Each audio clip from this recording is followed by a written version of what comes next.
सिर के ऊपर से गुजर गया पानी, बांग्लादेश पर अब तगड़े एक्शन की तैयारी में मोदी। बांग्लादेशी हिंदुओं में फिर मची चीख पुकार, बेचारे हिंदुओं ने हाथ जोड़कर मोदी योगी से भारत के बॉर्डर खोलने की लगाई गुहार। बांग्लादेश में कट्टरपंथी मुसलमान हिंदुओं को चुन चुन कर रहे हैं टारगेट, 2 युवक की हत्या के बाद निशाने पर हिंदू। बांग्लादेश के हिंदुओं ने मोदी को भिजवाया स्पेशल मैसेज, हमें बचा लो भारत सरकार।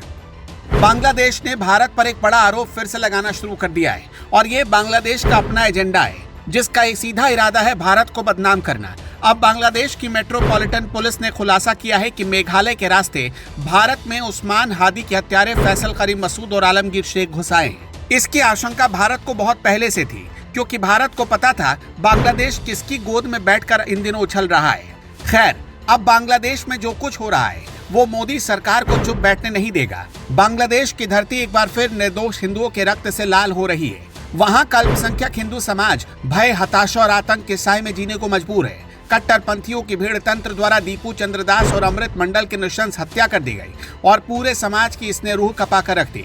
इन भयावह हालातों के बीच जब वहां की फिजाओं में नरसंहार की आहट सुनाई दे रही है, बांग्लादेश के लाखों हिंदू सिर्फ एक ही दिशा में आशा भरी निगाह से देख रहे हैं और वो है भारत और भारत के सशक्त नेतृत्व की तरफ। उनकी ये गुहार मात्र एक राजनीतिक मांग नहीं बल्कि जीवन की अंतिम आस है जो सीधे तौर पर भारत के प्रधानमंत्री नरेंद्र मोदी और उत्तर प्रदेश के मुख्यमंत्री योगी आदित्यनाथ और असम के मुख्यमंत्री हिमंता बिस्वा शर्मा से लगाई जा रही है। ढाका से लेकर रंगपुर तक और चटगांव से लेकर मयमनसिंह तक हर जगह हिंदू परिवारों में एक ही चर्चा है, क्या मोदी जी हमारे लिए दरवाजे खोलेंगे? वहां के हिंदुओं का कहना है कि एक ऐसे चक्रव्यूह में वो फंस चुके हैं जहां से निकलने का कोई रास्ता नहीं। रंगपुर के 22 साल के एक हिंदू नागरिक ने अपनी पीड़ा जताई। हिंदुओं का कहना है कि सड़कों पर चलते उन्हें ताने दिए जाते हैं और उन्हें डर है कि ये ताने कभी भी लिंचिंग यानी भीड़ द्वारा हत्या में बदल सकते हैं, जैसे दीपू और अमृत के साथ हुआ। ऐसे में उनकी पुकार सीधे दिल्ली के तख्त तक पहुंचनी चाहिए। वो प्रधानमंत्री नरेंद्र मोदी से अपील कर रहे हैं कि जिस तरह भारत ने दुनिया भर में संकट में फंसे लोगों की मदद की, आज अपने ही भाइयों को पड़ोसी मुल्क में कटने के लिए न छोड़े। उनकी मांग है कि भारत सरकार तुरंत सीमाओं को खोले ताकि जान बचाने के लिए भाग रहे हिंदुओं को शरण मिल सके।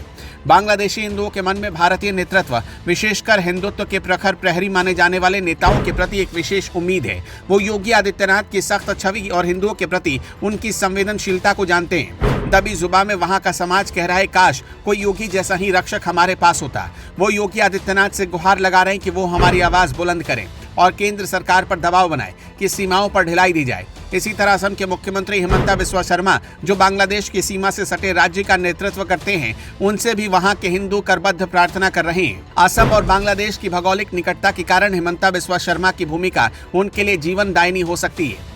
पीड़ित परिवार उनसे अपील कर रहे हैं कि वो मानवता के नाते सीमाओं पर कड़ाई कम करें और शरणार्थियों के लिए सुरक्षित गलियारा सुनिश्चित करें। ढाका के हिंदुओं का कहना है कि शेख हसीना की सरकार जाने और कट्टरपंथी तत्वों के सर उठाने के बाद अब उनकी सुरक्षा की कोई गारंटी नहीं बची। पूर्व राष्ट्रपति खालिदा जिया के बेटे तारिक रहमान की वापसी की खबरों ने उनको और डरा दिया है। उन्हें आशंका है कि अगर सत्ता परिवर्तन के बाद बीएनपी जैसी पार्टियां हावी हुई तो हिंदुत्व का अस्तित्व संकट में आ जाएगा।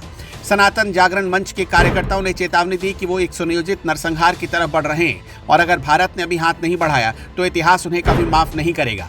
बांग्लादेश के हिंदू आज अपनी जमीन पर बेगाने हो चुके हैं। उनकी ये मार्मिक अपील की बॉर्डर खोल दिए जाएं सिर्फ पलायन की इच्छा नहीं बल्कि जीने के अधिकार की मांग है।